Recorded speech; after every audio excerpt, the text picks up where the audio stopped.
조갑제 TV 시청자 여러분 안녕하십니까. 이번엔 좀 기분 좋은 소식을 전해드리려고 합니다. 저는 이 통계를 좋아하는 사람입니다. 랭킹을 좋아를 하고요. 그런데 이 한국의 국제적 위상에 대한 통계를 볼 때마다 기분이 좋습니다. 더욱 기분이 좋은 것은 국내에서 대한민국을 양극화라든지 또는 헬조선이라든지 이런 못된 말로 선동하는 사람들의 그 근거를 완전히 부정하는 통계가 계속 나오고 있기 때문에 더 기분이 좋은 겁니다. 천국 다음에 한국이라고 저희 같은 해방동의 세대는 이야기를 하고 있는데 그걸 굳이 헬조선이라고 그래요.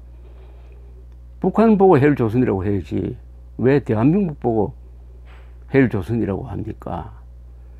그런데 이 통계 중에서 제가 애용하는 통계 사이트가 하나 있습니다. 그것은 CIA, 미국 중앙정보국 Central Intelligence Agency, CIA의 통계입니다. 그게 The World Factbook이라고 해요. The World Factbook. 이게 중요한 것은 미국 CIA는 세계 여러 나라 통계를 보면서 그 중에서 자신들의 기준으로 이 통계를 고릅니다. 골라 가지고 소개를 하는데 물론 뭐 손을 대는 건 아니고요. 그런데 미국 CIA가 그 수많은 정보 중에서 아, 요것이 의미가 있구나, 이것이 정확하구나 해가지고 통계를 골라 가지고 그것을 다시 이렇게 랭킹을 매기는 것을 보면 신뢰성이 갑니다. 우선 뭐 통계 중에서 어떤 국가의 힘을 보여주는 제일 중요한 통계는 무엇보다도 경제력이죠. GDP죠. 국내 총생산. 이 GDP 생산하는 방법, 계산하는 방법이 두 가지입니다. 하나는 구매력 기준, 물가를 반영하는 것이 있고, 아니면 과거 기준을 그냥 이어가는 기준인데, 요사이는 물가 반영이 주류를 이루고 있습니다. PPP라고 그러죠. Purchasing Power Parity를 줄여가지고, 그래서 이 CIA는 통계를 낼 때 주로 물가를 반영한 이 GDP 통계를 냅니다. 자, 1등이 어디겠느냐? 중국입니다. 21조 달러입니다. 중국 21조 달러. 두 번째가 어디냐? EU, 유럽연합국입니다. 유럽연합. 유럽연합은 여러 나라가 들어가 있는데 그 합쳐가지고 19.9조 달러입니다. 작년 기준입니다. 작년. 자, 이걸 보고 중국 하나가 유럽 전체보다 많다는 겁니다. 중국의 어마어마한 팽창, 연간 10%, 요즘 좀 줄어가지고 연간 6%, 7% 성장을 한 40년 동안 해온 그 어마어마한 결과. 그러니까 눈사람이 한번 구르면 얼마나 커집니까? 더구나 그 덩치가 큰 약 14억의 인구를 가진 중국이 계속 굴러가고 있다. 그 결과가 이렇게 됐습니다. 이렇게. 20년, 30년 전에는 도저히 상상도 할 수 없는. 그럼 세 번째가 바로 미국입니다. 18.5조 달러. 근데 미국과 중국의 차이는 점점 커지고 있습니다. 이것을 그레이엄 앨리슨이라는 하버드 대학 교수는 이렇게 표현을 했습니다. 중국과 미국이 지금 시소를 타고 있다. 그런데 중국이 너무 무거워가지고 미국이 지금 두 발이 공중에 떠 있다. 이런 표현을 했습니다. 이 통계는 그렇습니다. 그러면 다음이 4등이 인도입니다. 인도가 지금 맹렬하게 올라오고 있습니다. 8.7조 7조 달러. 5등이 일본 4.9조 달러. 그 다음에 독일입니다. 3.9조 달러. 그 다음에 러시아 3.7조 달러. 그 밑으로는 브라질, 인도네시아, 영국, 프랑스, 멕시코, 이탈리아, 그 다음에 14등이 한국입니다. EU를 빼면, EU는 이제 국가연합이니까, EU를 빼면은 13등이죠. 약 200개 나라 중에서 한국 14등입니다. 이거 랭킹 200개 나라 중에서 14등이면은 어떻습니까? 최우등 그룹이라고 볼 수가 있겠죠. 그 다음에 이 한국에서 이 대통령이 나서 가지고 양극화란 말을 쓰는 바람에 그게 한국 사람 머리에 박혀 가지고 한국은 세계에서 뭐가 가장 불평등한 나라다. 극과 극이다. 부익부다. 가난한 사람은 더 가난해지고 부자는 더 부자가 되는 나라다. 이렇게 믿는 경우가 많아요. 양극화란 말을 정치인들이 절대 써서는 안 되는 말인데 노무현 대통령이 그것을 만들어가지고 퍼뜨리니까 양극화란 말을 통해서 그 기준을 통해서 자꾸 세상을 보려고 합니다. 이 말이란 것은 중요합니다. 어떤 말을 탁 던지면은 그 패러다임 속에 들어가서 그 기준, 그 말이 하나의 안경이 되는 것입니다. 빨간 안경쯤 되겠죠. 이 양극화란 말은. 근데 이게 실제 통계로는 그렇지 않습니다. 지니계수라는 유명한 통계가 있죠. 그러니까 한 나라의 소득 배분이 얼마나 평등하냐 하는 것을 보여주는 지니계수라고 있습니다. 이것은 아주 신뢰성이 높습니다. 이 지니계수가 낮을수록 평등하고 높을수록 불평등한 나라인데 이 CIA 월드 팩트 북을 보니까 149개국을 분석을 했어요. 149개국인데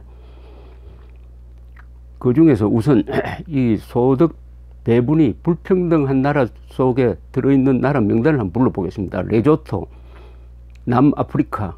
이 아프리카가 많습니다. 남아프리카는 아마 백인 흑인이 같이 있으니까 소득 평등이 좀 잘 안 돼 있는 것 같습니다.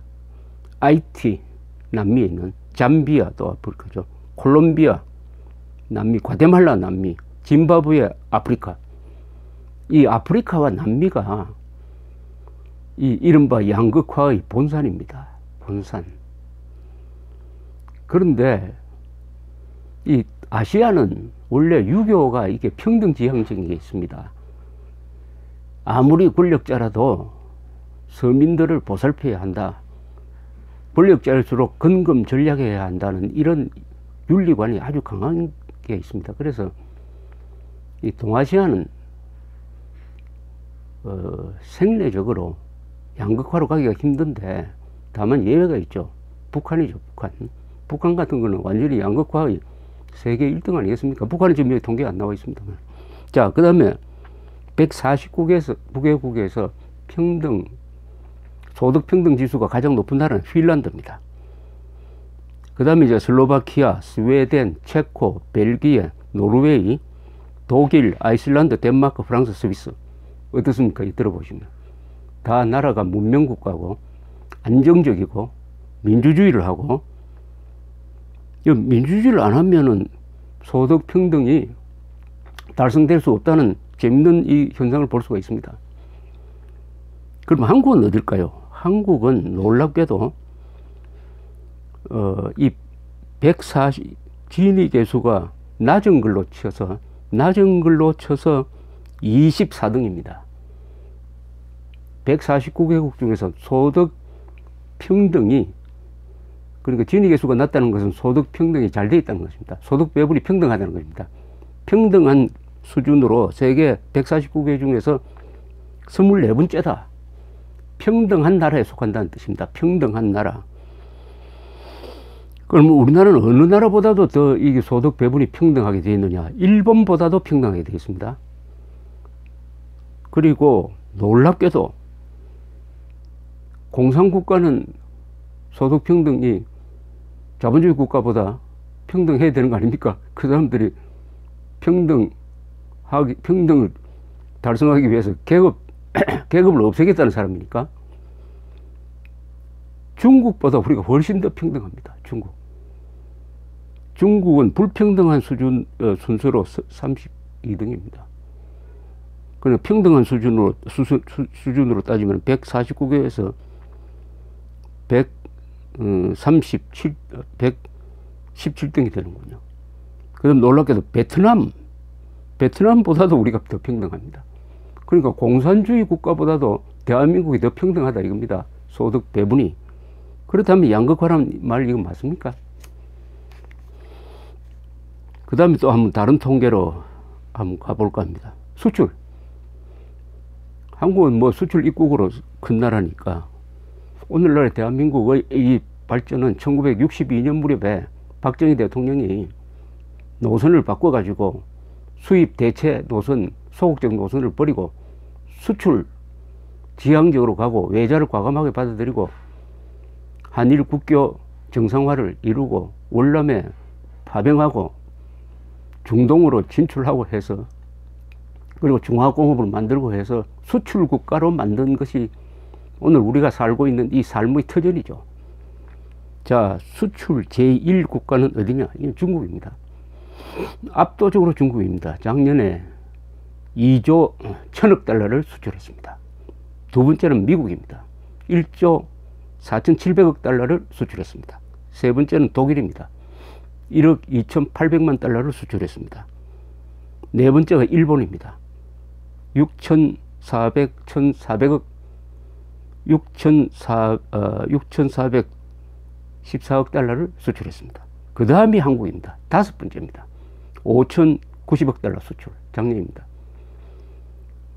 224개국 중에서 5등입니다. 한국이 5등. 한반도의 반토막을 가지고 5등을 차지했습니다. 이건 박수 보내야 되는 거 아닙니까? 누구한테? 기업이죠. 기업 중에서 특히 대기업 중에서도 누굽니까? 삼성전자. 근데 삼성전자 부회장이 지금 구속수사, 구속재판을 받고 있습니다. 그럼에도 불구하고 올해 들어와서 어마어마한 수익을 계속 신기록을 내고 있습니다. 지금 병석에 누워 계시는 이건희 회장, 이재용 부회장에게 박수를 보내야 됩니다. 우리 한국 다음이 프랑스입니다. 4891억 달러. 이 224개국입니다. 그럼 북한이 얼마냐? 요거는 북한 통계가 잡혀 있군요. 41억 5천만 달러입니다. 한국의 110분의 1입니다. 수출 한국의 110분의 1입니다. 자, 224개국 중에서 5등. 이건 뭐 최우수죠. 최우수입니다. 최우수. 자, 또 다른 통계를 한번 보겠습니다. 예. 국가 저축률입니다. 어떤 나라는 생산하는 것보다 더 많이 소비하면 그 나라는 마이너스로 가버립니다. 그런 나라는 빚만 지는 나라가 됩니다. 그러니까 이것을 나타내는 게 국가 저축률이라는 게 있습니다. 여기는 개인 저축률, 기업 저축률, 정부 저축이 다 같이 포함되는 통계입니다. 이 통계를 한번 보겠습니다. 저축률이 세계에서 가장 높은 나라는 181개국 중에서 수리남이라는 나라입니다. 이 작은 나라죠. 그 다음에 싱가포르이 매우 높습니다. 중국이 높아요. 중국이. 이게 다 10등 최상위권에 해당합니다. 그럼 한국은 얼마냐? 저축률 36%로서 당당하게 10등입니다. 10등. 한국이 아직도 생산하는 것보다는 덜 쓰고 있습니다. 그러니까 저축이 생기는 거죠. 여러 가지로 뭐 신문 보면은 우리나라의 경제 위기라고 하지만은 이게 한국의 저력입니다. 생산하는 것보다 더 쓰면 안 됩니다. 생산하는 것보다 덜 쓴다. 아직은 저축률이 181개국 중에서 10입니다. 10위. 대단하지 않습니까?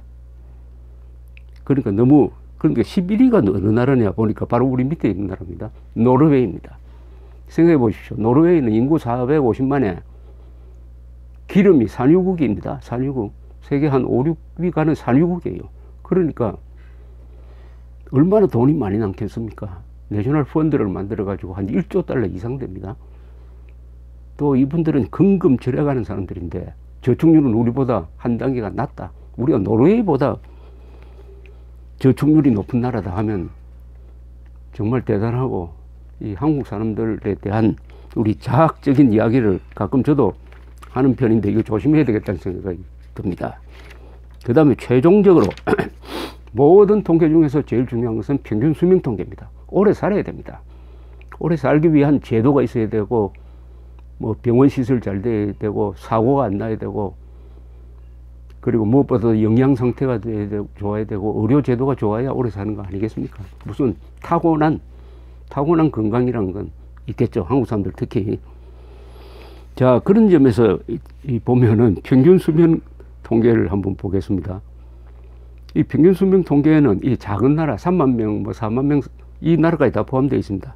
그러니까 모나코, 안도라, 뭐 이런 나라, 산마리노, 그리고 마카오, 홍콩 이런 나라가 오래 사는 나라로 되어 있는데, 좀 큼직큼직한 나라로서 우리보다 더 오래 사는 나라는 싱가포르, 일본, 스위스, 뭐 이스라엘 이렇게 되는데, 한국은 12등입니다.